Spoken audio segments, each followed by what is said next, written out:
Luminga-linga siya sa paligid para hanapin kung saan nga ba nanggaling ang sigaw na narinig niya nung siya ay nasa paanan pa lamang ng bundok.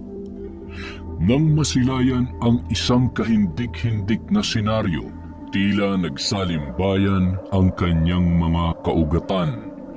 Ibig sumabog ng kanyang dibdib dahil sa lakas ng kabog noon. Hindi niya masikmura ang kalunos-lunos na anyo ng isang bangkay na bumungad sa kanyang harapan. Bali ang leeg ng lalaking biktima, mulagat ang mga mata, maraming kalmot sa dibdib at nagkalat ang mantsa ng dugo sa lupa at mga tuyong dahon ng halaman na nakapaligid dito. Ang malala pa, nakabitay patiwarik sa puno ang naturang lalaki gamit ang baging.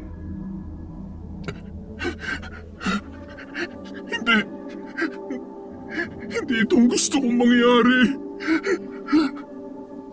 Kaagad niyang pinahid ang mantsa ng dugong kumapit sa kanyang mga kamay at pantalon na sumagi sa nakakalat na dahon. Walang dapat makaalam na nangyaring ito. Hindi dapat malaman ng mga hakog ang tungkol dito. Kailangan kong itago ang bangkay. Kailangan ko. Nararapat lang yan sa kanya. Sarya? Hindi mo ba nagustuhan ang ginawa namin sa isang yan? Nahihibang ka na ba? Ang sabi ko, hintayin niyo akong dumating. Kailangan mapaamin ko siya kung saan niya dinala si Apolay ko. Bakit mo siya pinatay? Napakabastos kasi niyan eh. Hindi ko nagustuhan ang tabas ng dila niya. Paano na yan ngayon? Saan natin hahanapin si Apolay ko? Mahanap din natin siya. Ako nang bahala. Hindi ka ba nag-iisip, Sarya? Siya lang ang makakapagturo sa atin kung nasan si Apo. Paano natin siya mahanap ngayon? Pinatay mo ng lalaking ito. Wala ka bang tiwala sa akin? Huwag mo ko maliitin, ninyo. Hindi porket isa akong babae, hindi ko na mapapantayan ang galing mo. Anong napala ng ibang kababaihan sa pakikipaglaban sa mga hakog? Hindi ba ikinasawi lang nila yon? Pwes ibahin mo ko sa kanila. At hindi na nakasagot si Nino sa dalaga dahil sa mabilis na nitong nilisan ang kanilang kinaroroonan. Yabang nito. Muling sinulyapan ni Nino ang bangkay. Alam niyang napag-utusan lamang itong dukutin ang pinuno ng kanilang tribo na si Apulaiko. Matagal nang nananahimik ang payapa nilang pamayanan, ngunit nang dahil sa isang bagay, sila ay nabulabog. Inakusahan silang kumuha ng isang mahalagang bagay na pag-aari ng mga taga-kabilang tribong Hakob. Isa itong palaso na gawa sa tinatawag nilang mutya ng bulkan. Ang batong obsidian na galing sa mainit na magma na sa paglipas ng panahon ay tumigas at naging bato. Isang hulma ang nabuo nito at yon ay ang matulis na dulo ng isang palaso. Ang sinumang matatamaan ng talim at talas nito ay tiyak na magtatamo ng matinding pinsala. Bilang isa sa pinakamatanda at siyang iginagalang ng mga taga-tribo Abtik, pinadukot ng mga Hakog ang pinuno ng tribo ni Nino upang maging kapalit sa nawawalang sandata na tinatawag nilang makapangyarihang palaso ng bulkan. Ibabalik lang ng mga ito ang kanilang pinuno kung mapapasakamay ulit nila ang napakahalagang sandata. Kailangan mahanap ko ang mutya ng bulkan, ang palasong obsidian. Apulaiko, mababawi rin kita mula sa kamay ng mga Hakog. Sa paglipas ng mga araw, lalong naging magulo ang mga taga-tribo Abtik.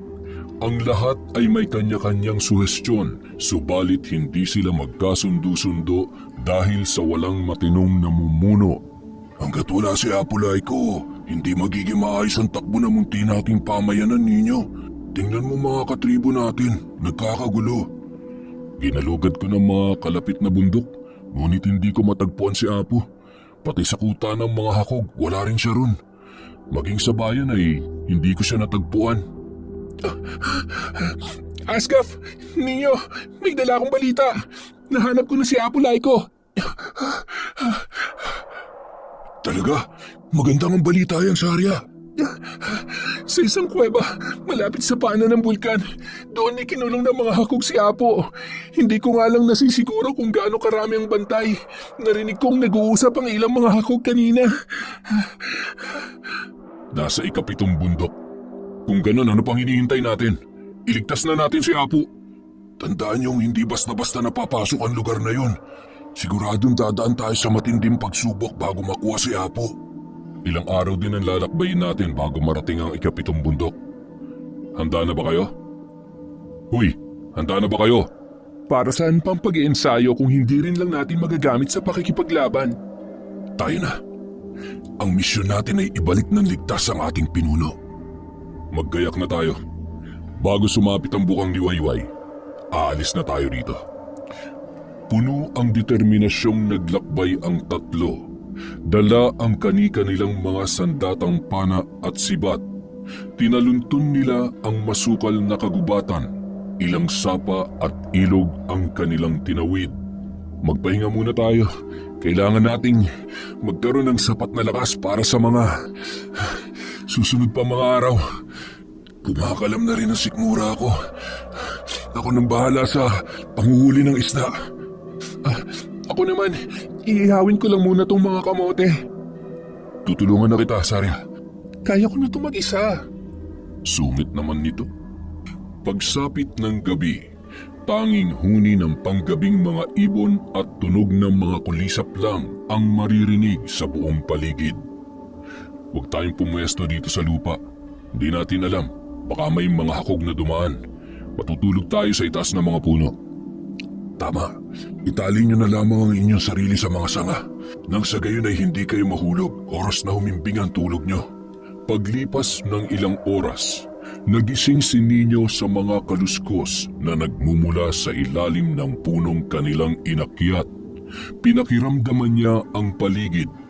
Nakita niyang may dumaan na 3 hakog. Masyado na ako naiinip. Mukhang walang balak ang mga abtik na isauli ang palaso ng bulkan. Kung hindi isa sa uli ng mga abtik ang ninakaw nila sa loob ng 1 linggo, panigurado malalagot ang kanilang pinuno. Isa lang ang nasisiguro ko. Sa mga sandaling ito, nababaliw ng mga abtik. Kahanap sa walang kwenta nilang pinuno. Nang marinig ang usapang yon, biglang kumulo ang dugo ni Nino. Akmang bababa na siya ng puno para sana sunggaban ang mga ito nang mapadako ang tingin niya kay Asgaf na nasa kabilang sanga lamang. Sumenyas itong wag siyang gagawa ng kahit na anong ingay.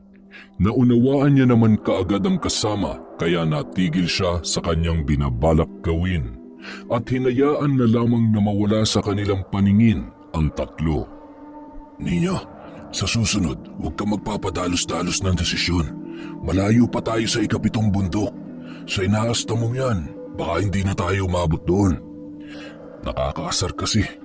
Sarap pilipitin ng kanilang mga leeg. Shhh! Tahimik. May paparating. At biglang lumakas ang pag-ihip ng hangin. Nagdulot yun ng kakaibang lamig sa katawan ni Nino. Hindi niya maiwasang tumindig ang kanyang mga balahibo sa batok. Baboy Ramo! Huliin natin! Pagkain ng kusang lumalapit! Agad na bumaba ang 3 para atakihin ang baboy Ramo. Ngunit nang tumungtong ang mga paa nila sa lupa ay bigla na lang itong nawala. Teka, nakapagtataka namang bigla-bigla na lang naglaho yung baboy Ramo. Sayang yun ah. Napansin ni Nino na may biglang kumislap sa isang madilim na sulok. Baka doon pumunta yung baboy Ramo. Akmang lalapitan na sana niya yun nang pigilan siya ni Sarya. Wag! Baka patibong lamang yan. Nang sumunod na umaga, nasa paanan na sila ng 2 bundok. Kakaiba ang lamig ng hangin sa bundok na ito. Parang nababalot ang buong paligid ng misteryo. Pansin ko rin na napakatahimik dito. Kapag umaga walang humuhuning ibon, ni mga kuliglig at kulisap ay wala akong naririnig ngayon. Alam nyo, wala naman akong paki sa mga huni. Ang alam ko lang, dadaan tayo sa bundok na ito. Tara na. Basta, Iba ang pakiramdam ko sa bundok na ito. Mag-iingat tayo. Nasa gitna na sila ng gubat nang madaanan nila ang nakahandusay na baboy ramo. Wala nang laman ang kabilang bahagi ng katawan nito at nalantad na ang mga buto. Sariwa pa ang naiwang laman sa kabilang bahagi at nagkalat sa tabi nito ang dugo. Mukhang hindi naubos ng mandaragit ang kanyang nasila. Sa tingin ko'y mga mababangis na hayop ang naririto. Mag-ingat tayo mabuti. Base sa lagay ng hayop na yan, masasabi kong hindi tao may kagagawan yan. Asgaf! Sa likod mo! Napasigaw na lamang sila nang makita ang isang napakalaking sawa na nakalingkis sa isang malaking bato. Nakatunghay ito sa kanila na parabang hinihintay ang kanilang susunod na gagawin. Ano pang hinihintay nyo? Takbo na! Agad na humabol ang sawa sa kanila. Nag-uunahan silang tatlo na kahit lingon takbo ang kanilang ginagawa ay nakuha pa ring makakubli sa pagitan ng dalawang matutulis at malalaking bato. Habol nila ang kanilang mga hininga na gumapang sa pagitan ng mga bato para isiksik ang kanilang sarili. Sa kabutihang palad, hindi sila natagpuan ng malaking sawa. Gumapang na ito papalayo sa kanila. Grabe, napakalaki naman ang sawang yun. Akala ko mamamatay na ako kanina. Buti na lang nakapagtago tayo agad dito. Mukhang hindi pa tayo ligtas. Ha? Bakit mo naman nasabi yan, Asgaf? May mga naglalakihan langgam dito. Aray ko! Pinagkakagatan pa ako! Aray! Ang sakit! Hindi naman basta langgam ang mga ito eh. Mga hantikan naririto. Umalis na tayo! Hindi magkamayaw sa pagpagpag ang tatlo, kaya nakalabas sila sa kanilang pinagkukublihan. Ngunit agad rin silang napako sa kanilang kinatatayuan nang muling masilayan ang dambuhalang sawang papalapit na sa kanila. Hindi ako masarap. Hindi mo magugustuhan ang lasa ko. Ang mabuti pa maghiwa-hiwalay tayo para malito ang isang yan kung sinong susundan sa atin. Panain mo na, ninyo. Mag-aaksay lang tayo ng palaso kung papanain ko yan. Tingnan nyo naman ang kaliskis niyan. Mas makapal pa sa mukha ng mga hakog. Hindi ito ang tamang oras para sa mga ganyang biro. Sige na, maghiwa-hiwalay na tayo. At nagtakbuhan na nga ang tatlo. Nilandas ni Nino ang mga naglalakihang ugat ng punong nakaharang sa kanyang dinaraanan. Ang malas ko naman oh. Sinabi nang hindi ako masarap eh. Ba't ako pa napili mong sundan? Sa patuloy niyang pagtakbo, napadausdos siya patungo sa isang bangin. Katapusan ko na yata. Naglalaki ang mga batong nasa paanan ng bangin na to. Teka, bakit hindi ako tuluyan nahulog? Napatiwarik pala ako. Ano tong nakapulupot sa hita ko? Kahit nanginginig, pilit na pinakalma ni Nino ang kanyang sarili nang ilapag siya sa lupa ng dambuhalang sawa. Hindi mo ba ako kakainin? Naniniwala ka ng masama ang lasa ko, ha? Dambuhalang sawa? Buntot pala ng sawa ang pumulupot sa hita ni Nino. Matapos siyang mailapag ay pinakatitigan siya nito at nagsimula na itong lumayo sa kanya hanggang sa nawala na sa kanyang paningin. Nino, ayos ka lang ba? Ha? Oo, ayos lang ako. Tara na, kailangan na natin makalabas sa lugar na ito. Tama, baka dito pa tayo mamatay. Teka, paano niyo pala ako natuntun dito? Narinig namin ang sigaw mo. Alam naming ikaw ang hinabol ng sawa kaya nagmadali kami magpunta rito. Mabuti na lang at walang masama nangyari sa'yo. Alam niyo, ang totoo niyan, yung sawa mismo nagligtas sa akin para hindi mahulog sa bangin. Kita niyo naman kung gaano kataas ang ibabaw ng bangin. Siguradong durug-durug na ang buto ko kung hindi ako iniligtas ng sawa. Marahil alam ng sawa na hindi naman tayo mambubulabog sa kabundukan ito, kaya pinakawalan ka niya. Siguro, bantay ang sawang yun dito. Siguro nga. Kaya nga kailangan na natin makalabas sa bundok na ito. At nagpatuloy na ang kanilang paglalakbay hanggang sa narating na nila ang ikalimang bundok. Walang gaanong mga tanim sa bahaging napuntahan nila. Mga naglalakihang mga bato lamang at iilang mga punong kahoy ang nakatayo. Masyado namang malikabok dito. Saka gutom na ako. Ano bang pwedeng kainin sa lugar na ito? Sandali, yung ibyon, di ba? Baka pwedeng doon na muna tayo magpalipas ng gabi. Masyadong malikabok dito. Kailangan muna nating siguraduhing ligtas ang yungib na yan. Mahirap na, baka may dambuhalang sawa na naman dyan o di kaya kung anong uri ng hayop ang nasa loob. Uhaw na rin ako. Kanina pa tayo nagpapaikot-ikot pero wala man ng sapa o kahit batis dito.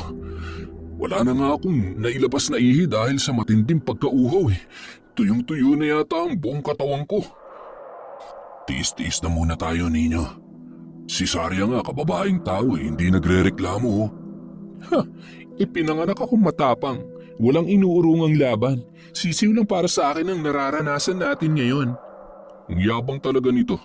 Kanina ko pa naririnig ang pagkalam ng sikmura mo, uy. Huwag ka nga dyan. Mayabang na kumayabang, basta hindi ako gagaya sa'yo na mareklamo. Magtiis ka kung gusto mo maisalba si Apo Laiko. Kung hindi ka lang babae, pinatulan na kita dyan eh. Nakakatakot ka naman, ninyo. Nek-nek mo.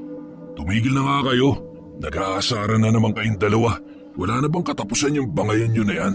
Napapaisip tuloy ako kung tama bang desisyon kong sumama sa inyo sa paglalakbay na to eh. Ito kasing si Sarya eh. Ang kulit. Ang sabihin mo, pikon ka lang. Nakakahiya ka. Aba, upa ka ba? Titigil ba kayo o hindi? Sige na nga. Pasensya ka na, Asgaf. Ikaw ninyo, samahan mo kong galugarin ang loob ng yungib. Si Sarya na lang muna ang titingin-tingin dito sa labas. Tara. Nang makapasok sila sa loob ng yungib, kakaibang amoy ang sumalubong sa dalawa. Nakakasulasok naman ang amoy dito. Nakakadagdag sa pagkahilo kong nangangamoy patay o nabubulok ba yan o ano? Sa tingin ko, amoy ng parang nabubulok na laman. Sandali, igawin mo ang dala mong sulo sa kanan. Ayan. Bangkay to ng hakog. At mga kalansay. Bakit kaya naririto ang mga to? Si Sarya! Tulong! Himala, humingi ng tulong. Tara, tingnan natin. Ha? Anong klaseng nilalang yan? Aswang yata yan. Aswang? Aswang na walang pang-ibabang katawan? Mabalasik ang anyo ng aswang na nasa kanilang harapan. Panay ang kampay nito ng kanyang malapaniking mga pakpak. Hati ang katawan na tulad ng sa manananggal. Ang kaibahan lamang nila ay wala itong mga kamay. Malalaki ang mga mata nito na parabang lalabas anumang oras sa mga talukap nito. Nakalabas din ang paris ng mga pangil. Ang tawag sa naturang aswang na ito ay abat. Ang mga abat ay normal na tao ang anyo sa araw at pagsapit ng gabi, naglalagay sila ng langis sa kanilang katawan hanggang bewang. Ang pang-itaas na bahagi ng kanilang katawan na napahiran ng langis ay aangat sa ere at maghahanap ng magiging biktima. Naubos ng dalawang palaso. Hindi ko man lang matamaan ang aswang na yan. Panay ang sunggab niya sa akin. Buti na lang at hindi niya ako nakagat o natamaan ng kanyang mga pakpak. Tinira ni Asgaf ng sibat ang aswang, subalit hindi niya rin ito tinamaan. Agoy! Sa tingin ko, kuta niya ang yungib na ito. Kailangan natin makaalis rito. May mga bangkay sa loob ng yungib. Tiyak na biktima niyo ang mga yon. Sandali, ako nang papana sa aswang. Asintahin mo mabuti.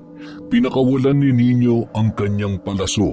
Ngunit imbis na sa katawan ng aswang yun tumama, tumagos lamang yon sa ere.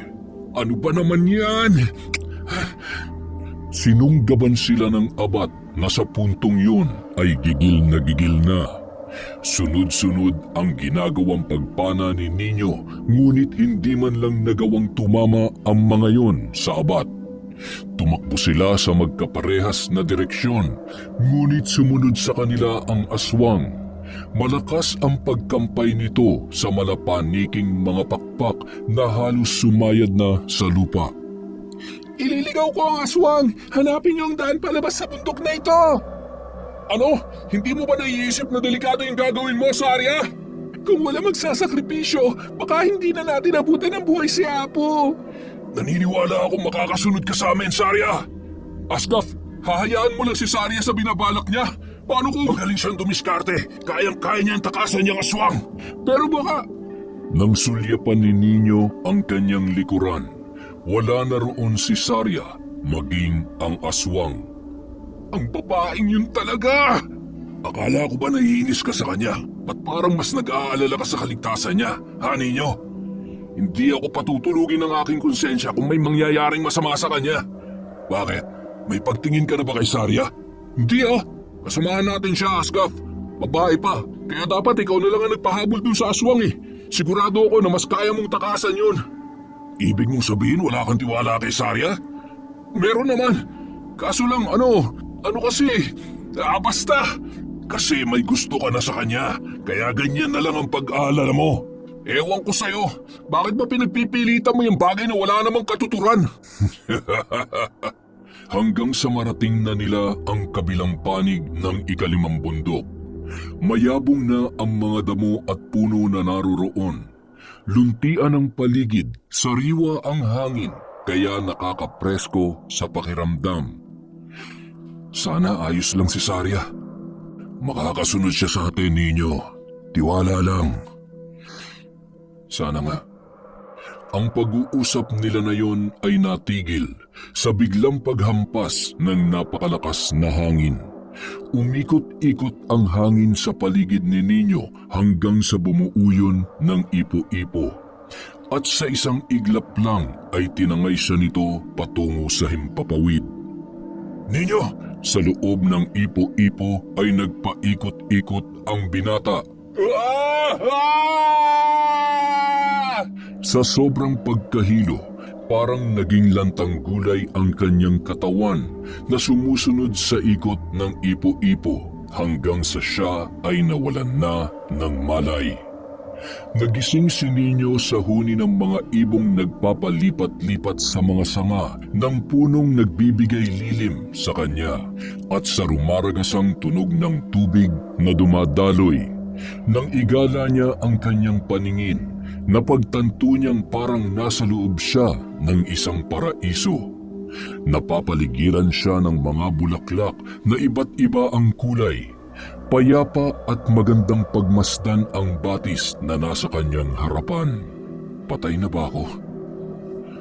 Biglang uminog ang lupa at doon sa gitna ng batis lumabas ang dambuhalang sawa na minsan na niyang nakita. Mabilis na nilingkis ng buntot nito si Nino. Teka, sandali! Kakainin mo na ba ako? Sabi ko naman sa iyo, hindi ako masarap, di ba?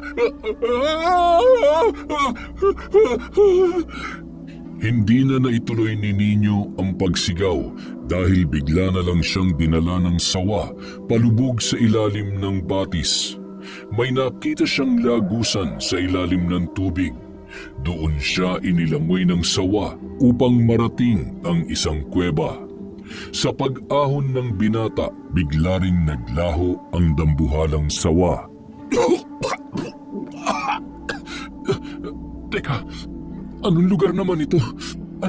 Kung ano-anong bagay naman ang kumikislap sa gitna ng... Sandali, palasuyo na. Bakit parang naglalagablab ang talim noon? Sandali nga.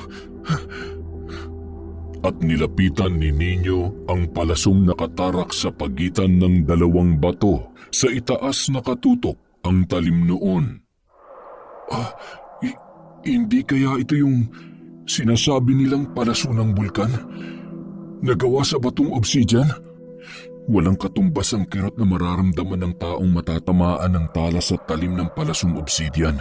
At sa tindi ng kamandag nito, kahit hindi tamaan ng ugat siguradong maaapektuhan. Kung ganun, dito lang pala itinatago ng mga hakog ang sandatang ito. Pero bakit nila dinukot si Apo Laiko? Matapos humupa ang paglagablab ng talim ng palaso, biglang kumislap ang dulo noon at lumantad ang totoo nitong anyo. Makinang na itim na bato na kung titingnan ay parang pangkaraniwan lamang. Hinawakan yun ni Nino, buong lakas niyang hinugot mula sa pagitan ng dalawang bato. Ang hirap! Hindi naman pala ito makukuha basta-basta. Nagsasayang lang yata ako ng panahon. Mabuti pa.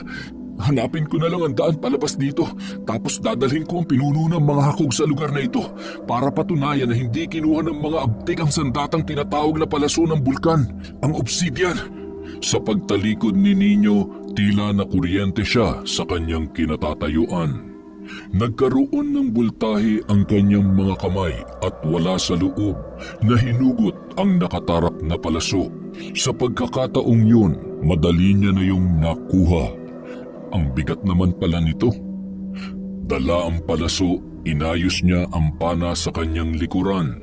Hinanap niya ang daan palabas. Nagliwanag ang palaso na parabang itinuturo sa kanya ang daanan. At kapag lumiliko siya sa maling lagusan, biglang nawawala ang liwanag ng palaso. Lakad-takbo ang ginawa ni Nino para mas padali ang paglabas niya doon.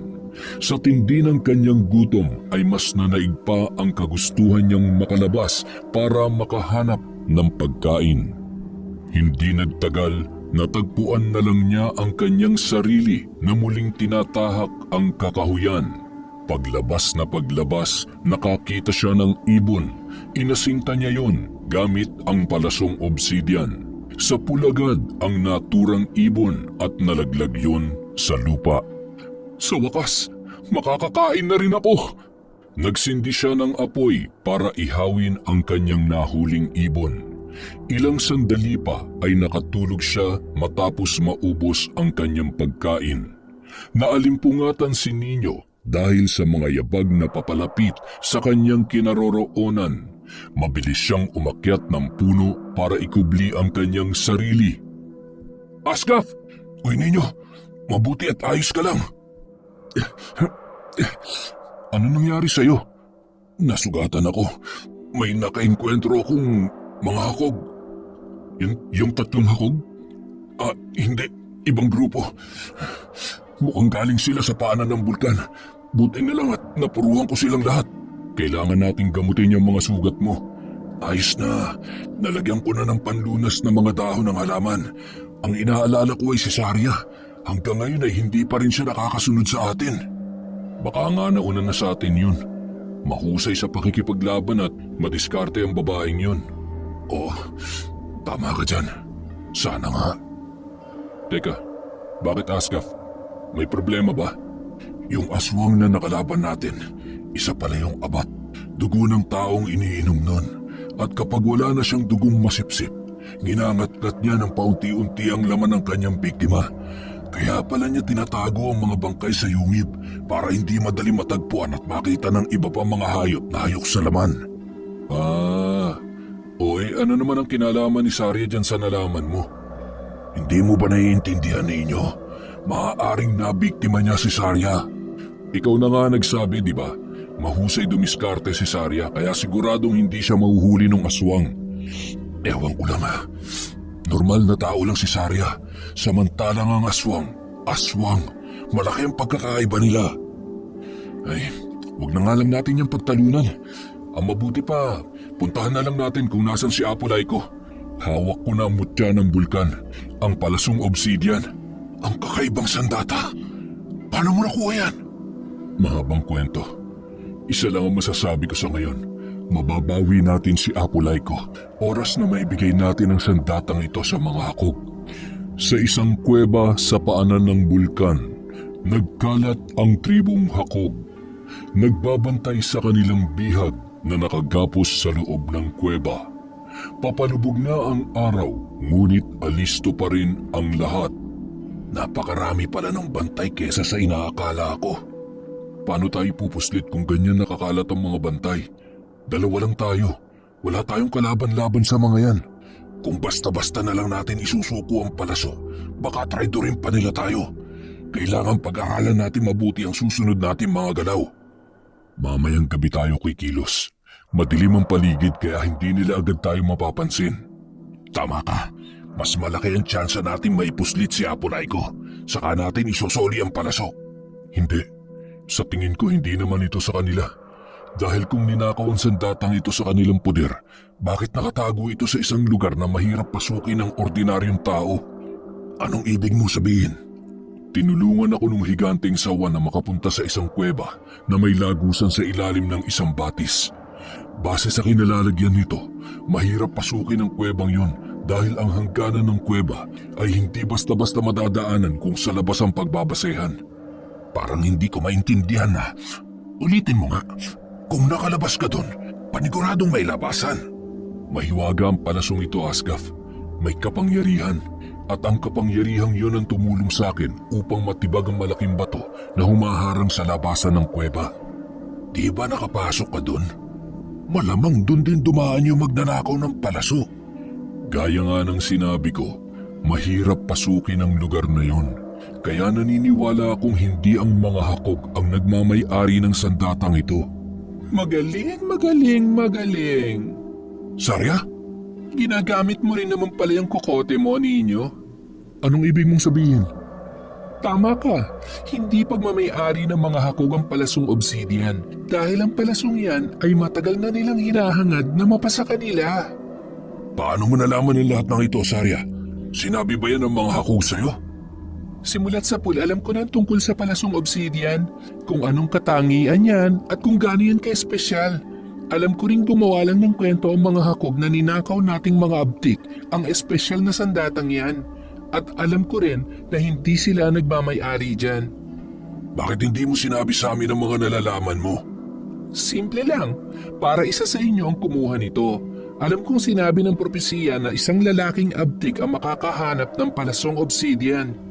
Bakit pakiramdam ko parang may masama kang binabalak, Sarya? Dahil gusto ko mapasakin ng sandatang yan. Mabilis na ikinulong ni Sarya ang leeg ni Asgaf sa kanyang braso at tinutukan ng balaraw. Teka, anong ibig sabihin nito, Sarya? Sabi na nga ba, hindi ka mapagkakatiwalaan. Ibibigay mo ba ang palasong obsidian o itatarak ko ang balaraw na ito sa leeg ng kaibigan mo? Isa kang traidor. Ginamit mo lang kami para makuha ang sandata, ang mutya ng bulkan, ang palasong obsidian. Sandali lang, traidor talaga? Oo nga pala, aaminin ko na rin. Nakipagsabuatan ako sa pinuno ng mga hakog para dakpin at ikulong ang walang hiya niyong pinuno na lumapastangan sa aking pagkababae. Bakawalan mo ako, Sarya. Hindi mo na mabibilog ang ulo namin ngayon. Hindi na kami maniniwala sa lahat ng kasinungalingan mo. Ano na ninyo? Ha? Biglang nagkagulo ang mga bantay. Nakita sila ng mga ito. Pinaulanan kaagad sila ng mga palaso at mga sibat. Kaagad din namang nabitawan ni Sarya si Asgaf kaya mabilis itong nakapagkubli para protektahan ang kanyang sarili. Si Ninyo naman nakaakyat kaagad sa puno at gumanti ng pana sa mga hakog. Sa bawat pagpapakawala niya ng mga palaso, may mga hakog na tinatamaan at natutumba. Inatake si Asgaf ng mga hakog gamit ang mga kamao at kanilang sipa. Hindi siya nagpatalo, nakipagpambuno siya sa mga ito. Si Ninyo naman patuloy na ginagamit ang pana laban sa mga hakog. Unti-unting nalagasan ang grupong yon. Kinuha ni Ninyo ang pagkakataong yon upang puntahan sa loob ng kuweba ang kanilang pinuno. Sarya, anong ginawa mo kay Apolaico? Pinutol ko ang kamay niya. Puputulin ko rin ang kanyang leeg kapag hindi mo ibinigay sa akin ang palasong obsidian. Sarya, mahusay ang kinalabasan ng iyong plano. Binabati kita. Ngayong naririto na ang espesyal na sandata. Tatanawin... Hindi ito mapapasa inyo!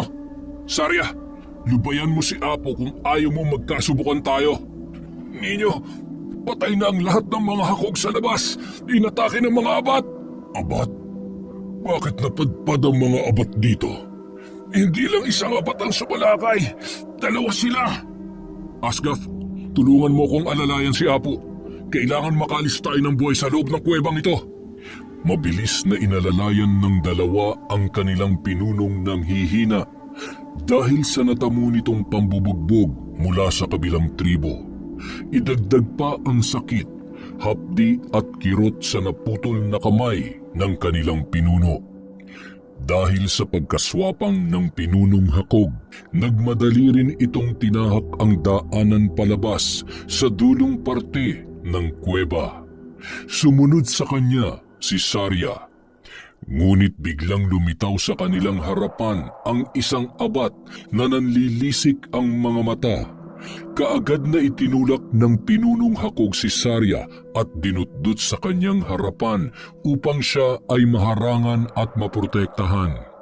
Ngunit mabilis ang galaw ni Sarya para maiwasan ang pagsugod ng abat. Nailagan niya ang bagsik nito na sumasalakay at dumiretso na nakasunod sa kanya. Hindi na naiwasan ng pinunong hakog ang nakaabang na bibig ng abat na handang kagatin ang kanyang leeg. Pumulandit ang dugo mula sa leeg nito na tumalsik sa pagmumukha ni Sarya. Sinubukang itarak ni Sarya ang talim ng sibat sa abat, ngunit natamaan siya ng pakpak nito na nagbigay sa kanya ng mga galos. Dahilan upang iwanan niya ang pinunong hakog na patuloy nang inangat-ngat ng abat. Sa muli niyang paglingon, nasaksihan niya kung paano nagkikisay ang pinuno sa kamay ng abat hanggang sa nawalan na ito ng buhay. Samantala, nakalabas na sina Asgaf, Ninyo at Apo Laiko sa loob ng kuweba. Maingat sila sa kanilang mga galaw habang nakikiramdam sa buong paligid. Iwan niyo na lamang ako dito. Iligtas na ninyo ang inyong mga sarili. Asgaf, Ninyo! Hindi maaari, Apo. Ikaw ang pinunta namin dito. Narito kami dahil sa inyo. Kaya uuwi ka sa tribo kasama namin. Handa kaming ibuhay sa mga buhay namin para sa inyo, Apo. Salamat. Maraming salamat, mga anak. Gagamitin ko ang palasong obsidian para makauwi tayo ng buhay. Apo, uuwi tayo ng ligtas. Ipinapangako ko yan. Nasa iyo ang palasong obsidian na may basbas ng kapangyarihang nagmumula sa bulkan? Opo, Apo. Hindi ko ito ninakaw. Natagpuan ko po ito. May misteryosong nilalang na naggabay sa akin. Naniniwala akong ipinagkaloob yan sa iyo. Ayon sa propesiya, isang binatang abtik ang pagkakalooban ng makapangyarihang palaso. Ngunit asahan mong marami ang maghahangad na makuha nila ito mula sa iyo, Ninyo. Kung ganoon, alam niyong hindi pag-aari ng mga hakog ang espesyal na sandata? Kailanman ay hindi pinagkakalooban ng ganyang sandata ang mga masasama. Masasama? Sarili mo ba tinutukoy mo? Nagsalita ang punong-puno ng kabutihan. Simula ngayon, itinatakwil ka na namin, Sarya. Isa kang traidor. Ano ba nangyayari sa iyo, Sarya? Nagtatanong ka pa? Punong-puno ako ng respeto sa iyo. Tinuring kitang parang tunay na ama. Tapos pinagsamantalahan mo ako ng gabing mag-isa lang ako sa tabing ilog. Wala kang puso. Hindi ko yan magagawa sa iyo, Sarya. Sinungaling! Papatayin kita! Dahil sa pagsigaw ni Sarya, sila ay natunton ng abat. Malakas ang kampay ng mga pakpak ng abat at pinuntirya kaagad ang binti ni Sarya.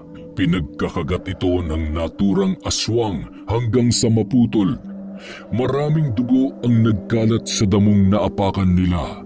Mabilis namang kinuha ni Ninyo ang palasong obsidian at inilagay sa kanyang pana. Saka pinakawalan ito patungo sa abat. Tinamaan sa dibdib ang abat, dahilan upang ito ay bumulusok sa lupa. Nilapitan ni Ninyo ang aswang at marahas na hinugot mula rito ang palaso. Bumulwak ang masaganang dugo sa dibdib ng abat. Nangisay ito at biglang nagkaroon ng apoy ang kanyang dibdib at tumupok sa nasabing aswang. Saan nanggaling ang apoy na yun? Sa mismong palasong obsidian. Ang anumang uri ng masasamang nilalang ay sinusunog nito.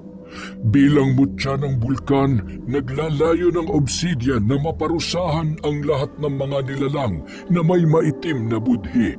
Sarya, ayos ka lang ba? Umalis na kayo, ninyo.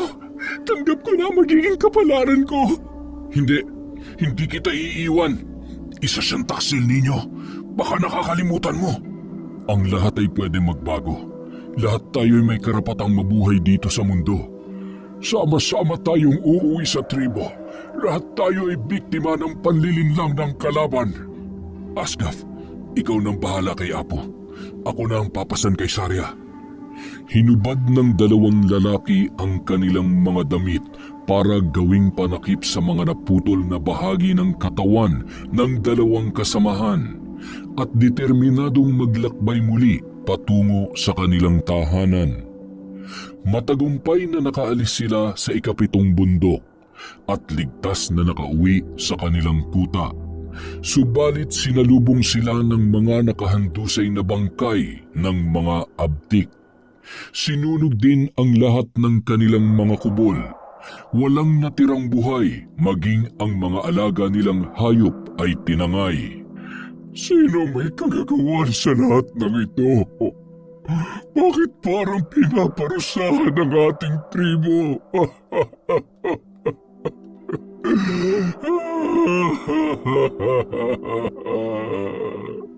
Apo, makakasama sa inyong labis na pagdadalamhati. Kung sino man ang gumawa nito, lintik lang ang walang ganti. Sa pagpapatuloy ng mga araw, nakagawa ulit sila ng 4 na mga kubol. Yun ang kanilang naging tirahan. Salamat sa inyo mga bata. Hindi man naging madali para sa atin ang lahat. Masaya pa rin ako dahil naging matatag kayo.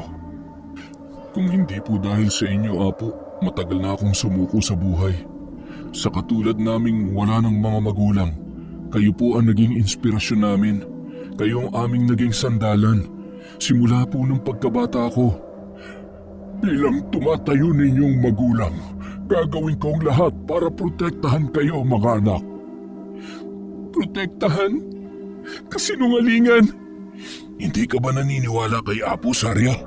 Sa ginawa niya sa akin, kung hindi lang ako pilay, tinapos ko na ang buhay niya. Naniniwala akong walang kasalanan si Apo sa'yo at paninindigan ko yon. Kailanman ay hindi ko naisip yung ibinibintang mo sa akin, anak. Tinataya ko ang aking buhay. Nagsasabi ako ng totoo. Sa isang gabing maambo ng panahon, may isang anino ang umaaligid sa kubol na kinaroroonan ni Sarya. Asgaf, anong ginagawa mo rito? Sarya, ano ba, Asgaf? Bitiwan mo ako! akin ka lang, Sarya. Akin ka lang. Wag! Wag! Kinabukasan. Sarya, dinalhan kita ng pagkain. Kumusta na ang pakiramdam mo? Yang binti mo? Tumatalab naman ba yung mga halamang gamot na inilapat ko dyan? Ilapag mo na lang dyan, ninyo. Maayos naman ako. May dinaramdam ka ba? Ha? Si Asgaf. Oh, bakit? Anong nangyari kay Asgaf? Ginahasa niya ako.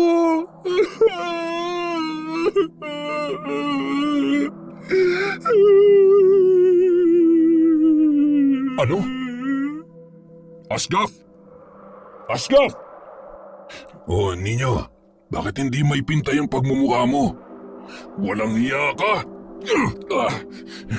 Loko ka pala eh! Bakit nanununtok kang bigla ha? Etong sa'yo!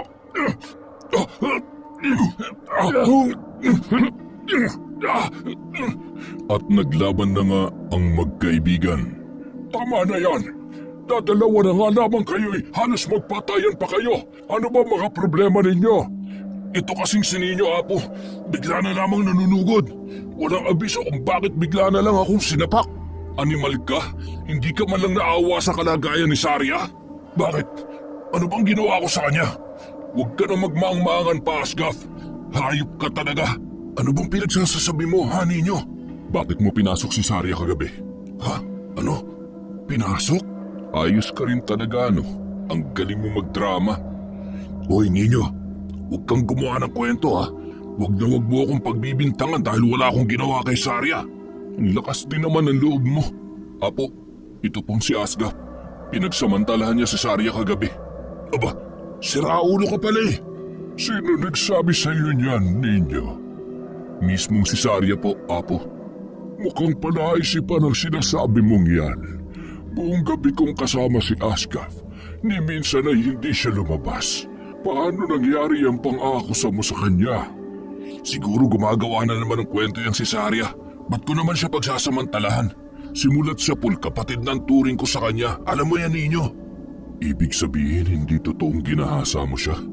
Siyempre hindi. Pero imposible namang gumagawa lang siya ng kwento. Nakita ko sa mata niya ang takot at ramdam kong nagsasabi siya ng totoo. Mag-isip ka nga, ninyo. Pinagbintangan niya rin si Apo, di ba? Ngayon ako naman.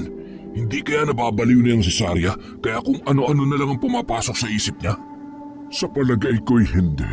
Hindi biro ang pinagdaraanan ni Sarya kung totoo man niyang sinasabi niya. Kailangang malutas ang suliraning ito. Kailangan mailantad kung sino o anuman ang nasa likod ng pangyayaring ito. Malaking ang palaisipan ng bagay na ito, Apo. Pagsapit ng gabi, malakas ang hanging humahampas sa kubol ni Sarya. Naramdaman niyang may umaaligid na naman sa kubol niyang yari sa mga pawid. Sino yan?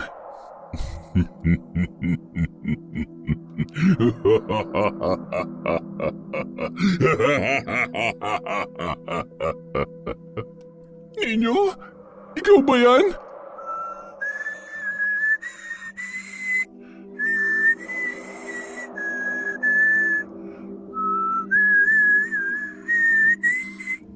Asgaf? Biglang bumukas ang nagsisilbing pinto ng kubol. Ninyo, anong kailangan mo? Kailangan kita, Sarya. Kailangan kong init ng katawan mo.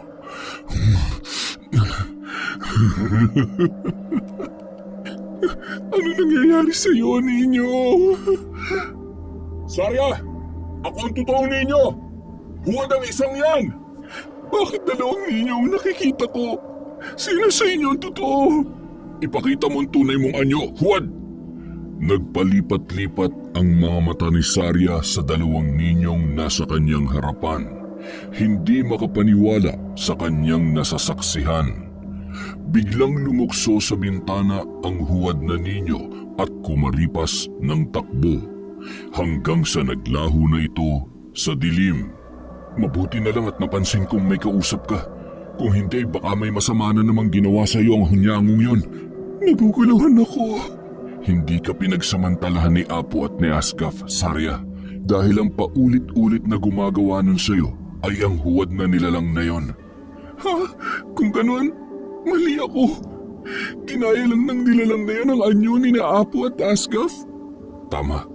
Hindi ko na alam kung anong paniniwalaan ko, ninyo. Maniwala ka sa nararamdaman ng iyong puso.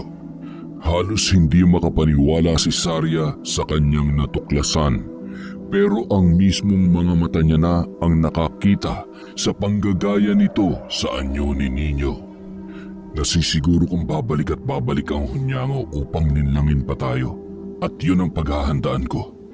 Sa loob ng ilang buwan, naging payapa naman ang pamumuhay ng mga abtik. Kahit 4 na lang silang natitira sa kanilang tribo, hindi naging hadlang yun upang makapagsimula silang muli. May masama akong balita. Ano yun, Sarya? May napansin ka bang kahina-hinala? Buntis ako. Anak ng... Dinadala mong anak ng hunyango? Ipalalaglag ko to. Hindi ako makakapayag na magbunga ang kawalang hiyaan ng nilalang na yon. Hindi. Walang kasalanan ang nasa iyong sinapupunan, Sarya. Anak mo ang batang yan. Anak to ng hunyango, Apo. Ikaw ang kanyang ina. Sa'yo kumukuha ng lakas ang sanggol. Maaati mo bang kitlin ang buhay ng munting nilalang na yan? Tama si Apo. Isisilang mo ang sanggol na yan, Sarya. Sangayon ako. Huwag nating idamay ang anak mo sa galit natin sa nilalang na yon. Pagsapit ng gabi, maliwanag ang bilog na buwan na tumatanglaw sa tahanan ng mga abtik. Isang nilalang ang nagmamasid at kumukuha ng buwelo upang makalapit sa isang kubol na nasa gitna. Ikinampay nito ang malapaniking mga pakpak. Nagpaikot-ikot sa gitna ng kubol na parabang may hinahanap. Inaamoy ang bawat sulok na tila ba nababanguhan sa nilalanghap na amoy. At nang lumipad ito uli pa itaas, nasisihang ikinampay nito ang mga pakpak at humahagik-hik sa kanyang paglayo. Ninyo, Apo, si Sarya nawawala. Anong ibig mong sabihing nawawala si Sarya? Wala siya sa kubol niya. Baka naman nagpapawis lang, naglakad-lakad. Alam mo naman ang buntis, kailangan din mag-ehersisyo. Kanina ko pa siya hinahanap. Wala siya kahit saan. Saan bang kaya siya nagpunta? Alam naman niyang delikado, bakit? Teka lang, Apo. Mukhang kailangan ko munang umalis. Baka nasa panganib na naman si Sarya. Sasamahan kita ninyo. Mag-iingat kayo. Dala ang palasong obsidian at ang ilang mga kagamitang magagamit sa pakikipaglaban. Tinahak ni Ninyo at Asgaf ang kakahuyang humahati sa kampo ng mga hagok at abtik. Maya-maya pa, nakarinig sila ng pagsigaw. Boses ni Sarya yun Mukhang doon ang gagaling. Tinakbo nila ang lugar kung saan nanggagaling ang boses at saktong sakuta ng mga hakog yun patungo. Mabilis na tinalunton nila ang masukal na daan. Kailangan nilang mabawi si Sarya mula sa mga hakog. At narating na nga nila ang kuta. Agad silang hinarang ng ilang mga hakog. Pakawalan niyo si Sarya! At sino ka para utusan ng mga alagad ko? Kami lang naman ang gagapi sa tribo nyo. Kung ganun, ipakita mo. Hindi yung ganyan, puro satsat. Sinunggaban ng mga hakog ang dalawang binata. Nakipaglaban sila sa mga tauhan ng pinunong hakog gamit ang kanilang mga sandata. Sibat at pana laban sa sibat at pana. Balaraw laban sa balaraw. Ngipin sa ngipin, lakas sa lakas. Nang makitang halos duguan na ang mga alagad, mabilis na tumakas ang pinunong hakog kasama ang ilang mga alagad at tinangay nila si Sarya. Wala nang nagawa pa ang dalawa upang sundan ang mga tumatakas dahil abala sila sa pakikipaglaban sa mga naiwang hakog. Buisit, natakasan tayo! Isang hakog ang napagdiskitehan ni Ninyo. San papunta ang pinuno ninyo? Hindi ko alam. Sasabihin mo o puputulan kita ng dila. Sa ikalimang bundok, may bago kaming kuta doon. Ayos, matulog ka na ng mahimbing. At agad nilang nilisan ang kutang yon para magtungo sa ikalimang bundok. Hindi pa sila nakakalayo nang biglang may humarang na dalawang hagok. Aba, matapang kayo ha? Mabilis na nagpalitan sila ng suntok. Bawat pagtama ay mararamdaman ang lakas na pinakakawalan doon. Pinadugo mong gilid ng labi ko Hetong sayo! Suntok sa tagiliran at magkakasunod na sipa ang pinakawalan ni Ninyo. Sumusuray ang hagok na kalaban. Kaya sinamantala ni Ninyo ang pagkakataon na yon upang muling atakihin at sinuntok niya yon sa panga. Tumilapon ang kalaban at bumalandra sa ibabaw ng malaking bato. O ano, lalaban ka pa? Nang masigurong hindi na makakatayo ang kalaban dahil sa natamong pinsala at tiyak na pagkabali ng mga buto nito sa likod, sinipat ni Ninyo si Asgaf na tapos na rin makipaglaban sa isa pang hakog. Tara na! O, tayo na.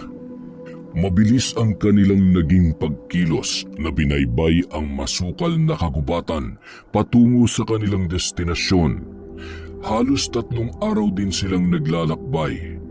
Nang matantong nasa paanan na sila ng ika-5 bundok, kaagad silang naghanda para sa pakikipaglaban kontra sa mga hakog na maaaring pumigil sa kanila. Nina, di ba't sa bundok na ito una nating nasilayan ng mga abat? Oo, pero wala na sigurong abat dito. Napatay na ng palasong obsidian yun eh. Isa lang ang napatay ng palasong obsidian. 2 ang abat na nakita ko dun sa ika-7 bundok at baka may mga kasamaan pa yun dito. Kung ganun pala, maaari nating makita ang abat dito. Sige lang, handa naman tayong harapin sila, alang-alang kay Sarya. Sana lang ay hindi sa maalikabok na parte ng bundok dinala si Sarya ng mga hakog. Doon pa naman bandang lungga ng abat. Oo, sana nga. Inakyat nila ang ika-5 bundok, baon ang pag-asang makukuha si Sarya. Sandali, may paparating. At agad silang nagkubli sa likod ng malaking punong kahoy. Huwag na kayong magtago. Umaalingasaw ang baho ninyo. Labas na 2 binata.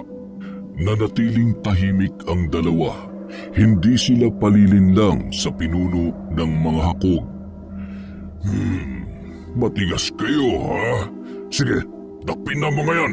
Kumpiskahin ang kanilang mga sandata. Sa kanilang paglingon, nakita nilang napapalibutan na pala sila ng mga hakog. Hindi na sila nakapanlaban pa dahil nahawakan na sila agad ng mga ito. Dalhin ang mga bihag na yan sa ating kuta. Nakatali ang kamay ng 2 habang napapaligiran ng mga armadong hakog. Nagkatinginan ang 2 na parang sinasabi sa isa't isa na susunod lang muna sila sa agos ng mga pangyayari. Saka na tayo kumilos kapag nakita na natin si Sarya. Sige. Sinalubong sila ng mga alikabok na tinatangay ng hangin. Sumabog yun sa kanilang pagmumuka, dahilan upang mapaupo sila ng paulit-ulit hanggang sa makarating sila sa isang pamilyar na yungib, ang lungga ng mga abat. Bakit dito nila tayo dinala ninyo? Aba, ewan ko. Baka iaalay nila tayo sa abat. Oras na lumabas ang abat, tatakbo talaga ako. Oh, nasaan ang tapang mo niyan? Sa tingin mo makakahawak pa kaya tayo ng mga sibat at palaso? Makakalaban pa kaya tayo sa lagay ng mga kamay nating nakatali na? Ayokong maging pagkain ng abat ha. Pinapasok sila sa yungib. May mga sulong na kahilera doon na nagsisilbing ilaw. Ganito pala kalawak ang loob nito. Nung pumasok tayo dito noon, hindi ko napansin na malaki pala ang espasyo rito sa loob. Siyempre, ang una nating nakita nun ay bangkay ng isang hagok at yung mga kalansay. Masyado kayong madaldal. Tahimik! Sa pinakadulo ng yungib, nakita nilang nakaupo si Sarya sa isang bato na hugis upuan. Mahal na Reyna, naririto na ang mga bihag. Reyna, paanong... Pansinin mo si Sarya. Walang ekspresyon ang kanyang mukha. Para bang hindi niya tayo nakikilala o nakikita. Sarya! Pilitin mo makaalis sa lugar na ito! Ang lakas ng loob mong lapastangarin ang pangalan ng aming Reyna, binata. Ikulong ang mga yan! Hinablot ng mga hakog sina Nino at Asgaf. Pilit na iginiya sa labas ng yungib. Doon ay may nakahandang kulungan para sa kanilang 2. Doon, pabalya silang ibinagsak ng mga kalaban. Ipinwesto sila patalikod sa isa't isa at ginapos ang kanilang mga kamay na magkasama sa iisang tali. Inabot na sila ng gabi sa ganoong lagay. Ang malas naman natin, wala man lang masisilungan sa kulungan to. Paano na lang kung umulan? Eh di mababasa tayo. Pilitin nating makatakas. Hindi tayo pwede magtagal sa ganitong sitwasyon. Hindi ako mabubuhay kung walang pagkain. Mas lalo naman ako at ayoko maging pagkain ng abat. Ano ba to?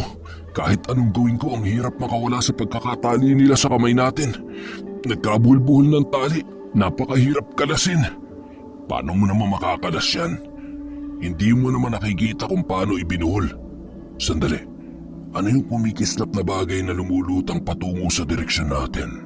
Shh! Baka ang abat na yan. Naku, huwag naman sana. Biglang tumambad sa kanilang harapan ang dambuhalang sawa. Patay na talaga tayo. Lalamunin tayo niya ng buhay. Mga mata pala ng aswang yung kumikislap sa dilim. Kaibigan, narito ka ba para tulungan kami? Mabilis na itinaas ng sawa ang kanyang buntot, saka ibinagsak yun sa kulungan ng dalawa. Nawasak ang kulungan. Isang balaraw ang kanilang nakita ilang dipa mula sa kanilang kinauupuan. Ginapang nila ang balaraw na yon at ginamit ng dalawa upang putulin ang taling mahigpit na nakagapos sa kanilang mga kamay. Salamat, kaibigan. Sa wakas, malaya na rin ang mga kamay ko.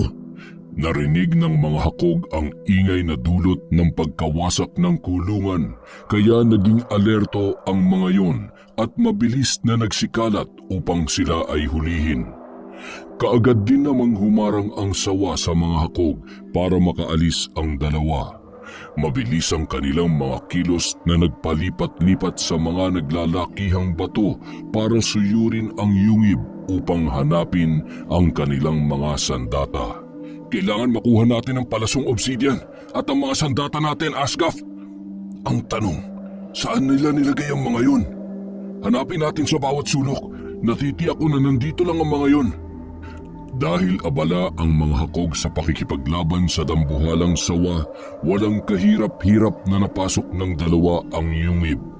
Maingat pa rin sila sa kanilang mga kilos upang walang makahalatang naroroon sila. May munting lagusan doon. Pasukin natin, ninyo. Tara, baka dyan nila itinago ang mga nakumpiska nila mula sa atin. Ang dilim naman dito. Wala akong makita. Ako na mauna. Mga pana lang tayo sa mga batong tumatayong pader sa lagusang ito. Ilang sandali pa. Nahanap ko ng palasong obsidian, Asgaf. Ayun o, nagliliyab ang talim. Sige na, kunin mo na. Para makalis na tayo rito, kailangan pa natin mahanap si Saria. Oo, eto na nga, inaabot ko na. Ayan, ang mga paborito mong sibat, pati ang pan at mga palaso ko. Umalis na tayo rito. Ginalugad nila ang kabuuan ng yungib. Natagpuan nila si Saria na nakaupo pa rin sa batong hugis upuan. Saria! Saria! Nandito na kami! Iuuwi ka na namin! Tiningnan lang sila ng matalim ng babae. Mula ulo hanggang paa ay pabalik-balik niyang pinakatitigan ang dalawa na parabang kanyang sinusuri. Hindi niya tayo nakikilala. Parabang nasa ilalim siya ng isang hipnotismo. Ilayo natin siya rito. Bilis, bago pa tayo maabutan ng mga hakog. Binuhat ni Nino ang babae. Pilit itong kumakawala, ngunit mahigpit ang pagkakayakap sa kanya ng binata. Huwag ka malikot, Saria. Baka mabitawan kita't kumapano yung batang nasa sinapupunan mo. Ninyo, dito. Bilis! Matagumpay silang nakalabas sa yungib na yon. Ngunit hindi pa sila lubusang nakakalayo ay biglang may humarang sa kanila na abat. Ninyo, ang abat! Mukhang namataan na tayo. Ayan siya sa harap mo. Haharangan niya tayo. Sibatin mo! Hindi tinamaan. Akin na si Saria. Panain mo ang aswang na yan. Mabilis na kinuha ni Nino ang kanyang panang nakasabit sa kanyang balikat. Akmang huhugutin niya na ang palasong obsidian mula sa kanyang likuran nang bigla siyang dinamba ng isang bulto ng tao. Tumilapon ang palasong obsidian malapit kina Asgaf. Nakaramdam naman ang kirot si Nino na parang nahiwa ng malalim na bagay ang kanyang tagiliran. Akmang pupulutin na ni Asgaf ang palaso nang bigla naman siyang sinunggaban ng abat. Kahit nahihirapan ay nakuha niya pa ring ilapag ng may pag-iingat si Saria bago niya hinarap ang abat na umaatake sa kanya. Samantala, hindi pa nakakabawi si Nino sa pagkabigla nang muling sumugod sa kanya ang kalaban. Mag-asawang suntok agad ang pinakawalan nito sa kanyang magkabilang pisngi. Nagpasuray-suray si Nino sa tindi ng puwersang yon. Nasipat niya si Asgaf na nakikipagpambuno na rin sa abat. Pinilit niyang tumayo ng tuwid. Tumambad sa kanyang harapan ang isang nilalang. Walang suot na damit ang pang-itaas na bahagi nito. Mayroong mahabang kuko ang lalaki na may tumutulong dugo. Alam niya na sa kanya ang dugo na yon. Malaki at malapad ang katawan na mayroong mga balahibo ngunit hindi gaanong mataas at makapal. Nababalot din ang kalahating katawan nito ng madulas na likido. Nakalabas ang pangil ng lalaki at ang mukha nito ay nangungulubot ngunit mababanaag ang bagsik sa kanyang itsura. May abat na nga dumagdag ka pa. Ang dami namang balakid sa misyon naming ito. Pero sige, bibigyan kita ng magandang laban. Sa puntong ito, si Nino naman ang umatake. Ilang sipa at suntok ang kanyang pinakawalan, ngunit naiilagan lang ito ng kanyang kalaban. May pagkakataon pang nasusuntok niya ang kanyang sarili dahil sa liksi at bilis ng kanyang katunggali. Anak ng putakti, mahihirapan yata akong tamaan ka. Hindi bali, lalaban pa rin ako. Sa kanyang muling pagsugod, umigkas ang kamao ng kalaban sa kanyang muka. Ramdam niya ang namuong dugo sa kanyang bibig. Muli siya nitong binayo ng mga suntok at isang malakas na sipa sa kanyang tagiliran. Tumilapon siya at nagpagulong-gulong sa lupa. Pumutok na ang magkabilang gilid ng kanyang labi. Magana rin ang buo niyang muka. Marami na ring dugo ang umaagos mula roon. Hindi ako basta susuko. Lalaban ako. Pilit siyang tumayo kahit nahihirapan na. Nanginginig na pasuray-suray siyang naglakad para gumanti sa kanyang kalaban. Sinunggaban siya nito at pinagkakalmot ang kanyang katawan. Nagkapunit-punit ang suot niyang damit at pati hayang lumugmok sa lupa. Mabilis na pumaibabaw ang nilalang sa kanya at doon ay itinaas nito ang kanyang mga kamay sa ere. Handang bigyan ng marahas na kalmot ang kanyang dibdib. Samantala, nagliwanag ang palasong obsidian na nasa harapan ni Saria. Biglang nanumbalik ang kanyang alaala kung sino at ano siya. Napatingin siya kay Asgaf. Marami ng dugo ang katawan ng lalaki ngunit nakikipaglaban pa rin ito sa abat. Sunod niya namang nasipat ay si Nino. Nasa puntong ibabaon na ng nilalang ang mahabang kuko nito sa katawan ng binata. Nino, saluhin mo! Inihagis ni Saria ang palasong obsidian kay Nino. Para namang may sariling buhay ang palaso na kaagad na nagpasakop sa nanghihinang kamay ng binata. Gamit ang talim at talas ng palaso, buong lakas na itinarak ni Nino ang talim nito sa paa ng nilalang. Napahiyaw ang nilalang at lumayo sa kanya. Kinuha ni Nino ang pagkakataon na tumayo, ngunit hindi niya kayang ibalanse ang katawan dulot ng kanyang panghihina. Inihagis ni Saria ang pana sa paanan niya. Pinulot yun ng binata at iniumang ang palasong obsidian sa abat. Ngunit sinunggaban siya ng kanyang kalaban. Muling tumilapon ang palaso at naramdaman ni Nino na may nabali sa kanyang mga buto. Lubayan mo siya! Napatigil ang nilalang at napalingon sa kinaroroonan ni Saria. Tinakbo ni Nino ang kanyang pana at pinakawalan ang palasong obsidian patungo sa katawan ng nilalang. Sapul, tinamaan ka rin. Natumba ang naturang nilalang at nagpalit ito ng anyo. Ang pinuno ng mga hakog. Nino! Asgaf! Nasaan ang abat? Lumipad na palayo. Siguro tumakas na. Eto, hawakan mo ang palaso. Makakaramdam ka ng init na dadagdag sa iyong lakas kapag dumampi ito sa balat mo. Naramdaman ko yun kanina kaya kahit papano nagkaroon ako ng sapat na lakas.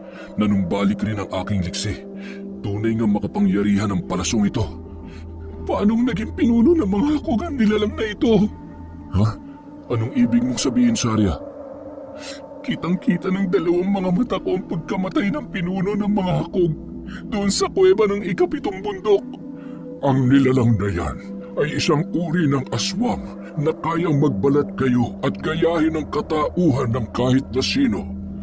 Apo-lay-ko, bakit po naririto kayo? Masyado akong nababahala sa misyon niyong ito, kaya nagsaliksik ako. Doon ko nalaman ang tungkol sa uri ng aswang na kagaya niya. Nandito ko upang balaan sana kayo, ngunit mukhang nagapi niyo na ang isang yan. Ibig sabihin, siya ang hunyangong nagbalat kayo bilang kayo, Apo? Bilang si Asgaf? At bilang ako upang linlangin si Sarya? Wala nang iba. Sarya! Tumigil ka na! Alam na namin ang tunay mong katauhan. Ay, mali pala. Ang tunay mong kaswangan. Mamatay man ako ngayon, hindi ako nababahala dahil nasa sinapupunan na ni Sarya ang magpapatuloy sa aking lahi. Ano? Bawiin mo sinabi mo.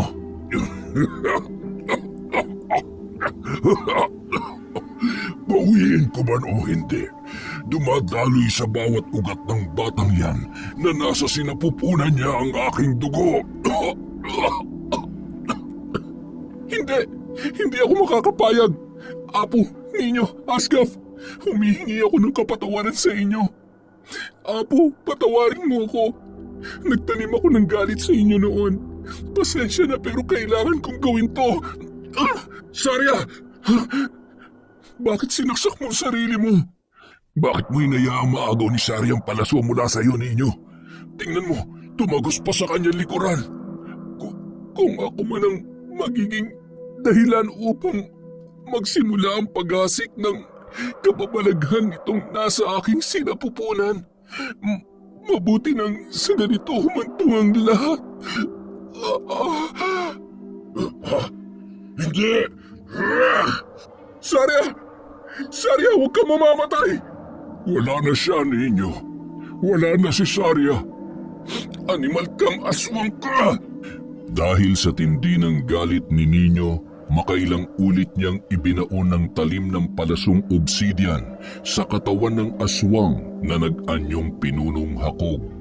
Sa patuloy na pagbaon ng talim ng palaso, muling bumalik sa tunay nitong anyo ang aswang. Tumalsik ang dugo nito pati na rin ang mga laman nito kay Ninyo. Walang habas na pinagbabayo niya ng talim ang aswang hanggang sa hindi na makilala ang itsura nito. Nang dahil sa'yo, nawala ang babaeng pinakamamahal ko! Mamatay ka! Mamatay ka na!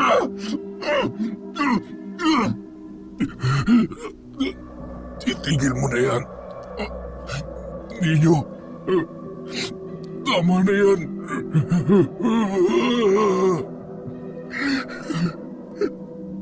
Hindi ko man lang nasabi sa kanya ang nararamdaman ko, Asgaf.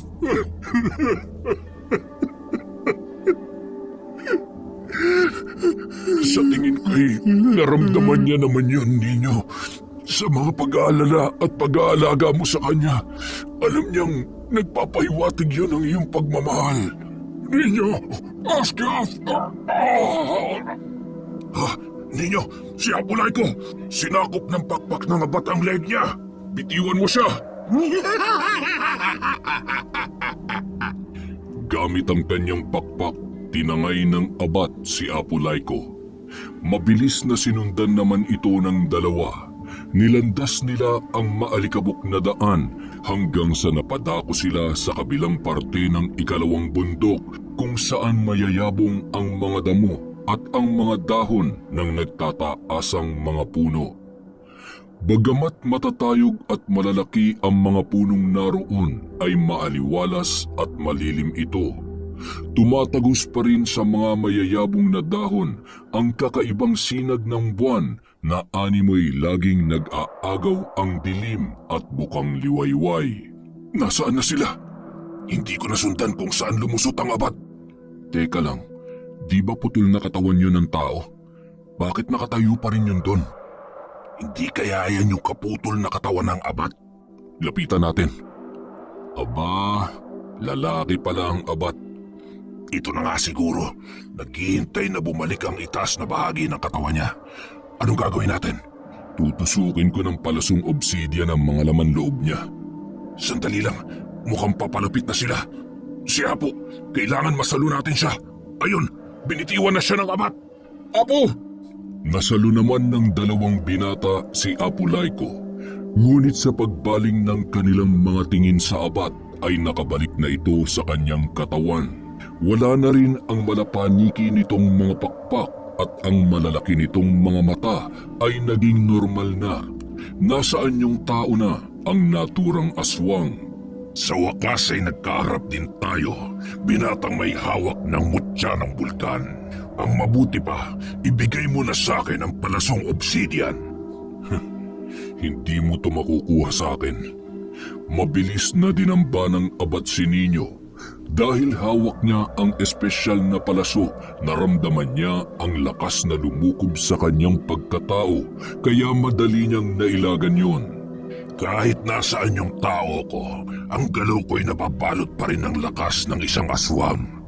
Huwag kang magpakakampante, binata. Abat, ang dami mo namang satsat. Simulan na natin. Ilang taon ako nagpaalila sa aswang na pinatay mo. Naging utusan niya kami ng kapatid ko at ngayong wala na siya sa mundong ito. Ako na maghahari at lulud sa akin ang lahat ng aking mga kauri sa sandaling mapasa kamay ko ang palasong obsidian. Ganun ba? Gusto ko ring ipaalam sa'yo. Pinatay na namin ang kapatid mong abat at susunod ka na sa kanya sa kabilang buhay. Sumalakay ito sa kanya at nagtagisan sila ng lakas. Nagpambuno si Nino at ang naturang abat. Ngipin sa ngipin, mata sa mata, bilis sa bilis. Walang itulak kabigin kung bilis at liksi ang pagbabasehan. Ayos! Galingan mo, Nino! Huwag kang papatalo sa abat na yan! Hindi may tatangking nababalot na ng kapangyarihan ng palaso ang buong pagkatao ni Nino. Nasaan nga palang espesyal na sandata? Saan yun nilagay ni Nino? Pagmasdan mong maigi, nasa loob yun ng gutay-gutay niyang damit. Tama kayo, Apo. Sinuksok niya sa kanyang pantalon ang hawakan ng palaso. Kapwa na hinihingal ang dalawang mandirigma, ngunit walang nagpapatalo. Sa mga sanga ng puno, mabilis sila nagpapalipat-lipat habang hindi tinatantanan sa pag-atake ang bawat isa. Ngunit nang saglit na malingat si Nino ay nasapul siya ng kamao ng aswang at tumama yun sa kanyang panga. Anak ng putakti! Masakit yun ah! Agad naman siyang sumugod upang maghiganti at muling nakipagsabayan sa lakas at bilis ng kalaban. Tinamaan niya ng ilang beses ang aswang, ngunit hindi nito ininda ang lakas ng sapak at sipa na natamo nito mula sa kanya. Mahina ka pala! Anong mahina? Sa lagay kong to na nakikipagsabayan sa'yo, mahina pa rin ang tingin mo? Ang yabang mo naman yata! Sunod-sunod pa rin nagpakawala ng suntok si Nino. Ang lahat ng yun ay tumama sa katawan ng kanyang kalaban. Nakakabwisit ka na! Etong sayo! Isang malakas na sipa ang pinakawalan ni Nino na tumama sa baba ng aswang. Bigla itong nawalan ng balanse at tumilapon mga ilang dipa ang layo mula sa kanya. Ano ha? Kaya pa? Halika! Tapusin na natin to! Tumayo ang aswang, pinagpaga ng sarili at muling nakipagtagisan ng lakas kay Nino. Suntok dito, suntok doon, sipa dito, sipa doon, hanggang sa tumilapon si Nino. Tumayo ka, Nino! Bilis! Aray ko! Napuruhan yata ako dun ah. Hindi napansin ni Nino ang pag-atake ng kalaban dahil sa kanyang pagkahilo. Sinikmuraan agad siya nito nang makalapit sa kanya. Dahil sa lakas ng pagtama ng suntok, napabuga ng dugo si Nino. Hindi pa yun nasiyahan, dinakma nito ang kanyang leeg at itinaas sa ere. Saksihan niyo ang pagbali ko sa leeg ng binatang ito!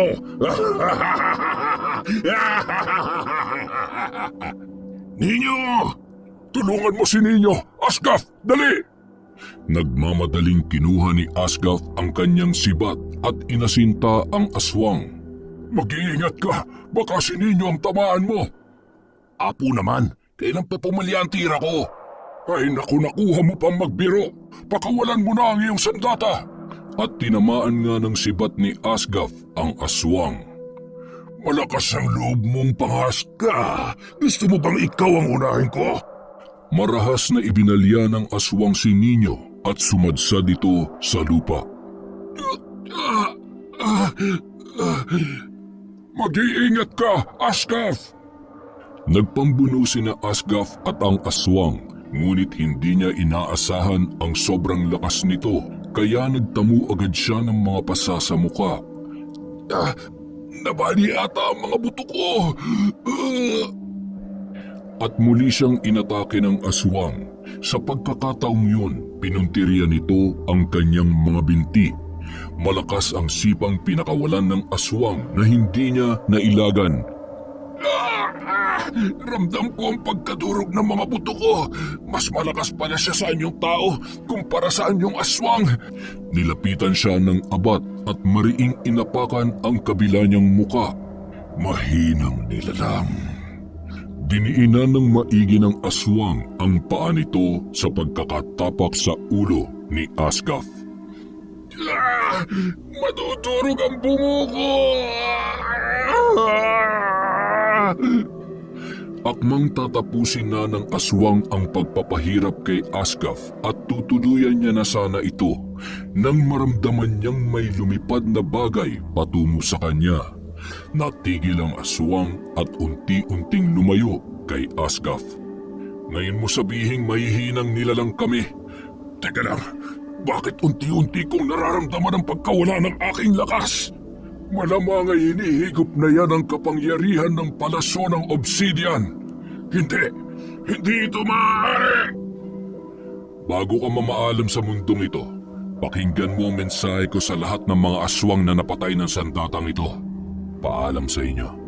At tuluyan na nga namatay ang abat na aswang. Ninyo, tulungan mo naman akong makatayo rito. Asgaf, buhay ka pa pala? Pambihira naman oh. Nakakalimutan mo na yata ako ah. Ipapaalala ko lang sa'yo ah. Una tayo nagkasama at nagkakilala kumpara dyan sa espesyal na sandatang yan. Eto naman, hindi na mabiro. Siyempre tutulungan kita. Siguraduhin mo lang na isasampa mo ako dyan sa likuran mo. Lagi na lang bang ang palasong obsidian ang ilalagay mo dyan? Ay nako Asgaf, ang bigat mo kaya. Kita mo nang bali yung binti ko eh. Paano ako makakalakad nito? Nakalimutan mo na yatang malakas ka. Kaya mo yan. Apo, si Ninyo. Pagkatapos ng lahat, hindi man lang ako tulungan. O siya, sige na nga. Ako nang bahala sa'yo. Huwag mo lang ako isumbong kay Apo. Narinig niya na Apo ah. Kung gaano katapang itong si Ninyo na harapin ang mga aswang, ganun din pala kalaki ang takot niya sa inyo. Narinig ko nga pero bakit mayroong dambuhalang sawa na paparating dito? Huwag kayong mag-alala Apo. Kaibigan niya ni Ninyo. Huminto ang dambuhalang sawa sa tapat ng namatay na aswang. Inilabas nito ang dila at sinipsip ang dugo ng nakahandusay na aswang. Sa isang iglap lang, kumislap sa kadiliman ng gabi ang isang bagay. At ang dambuhalang sawa ay biglang naglaho. Napalitan ito ng isang matipunong lalaki na ang damit ay mayroong mahabang manggas na kulay puti na inililipad ng hangin. Mahaba rin ang nakalugay niyang buhok na kulay ginto. Hinugot ng lalaki ang palasong obsidian na nakatarak sa katawan ng abat. Dinala niya ito sa harapan ni Ninyo at yumuko ng makalapit dito para iabot sa kanya ang palaso. Kinuha naman yon ni Ninyo na may paggalang.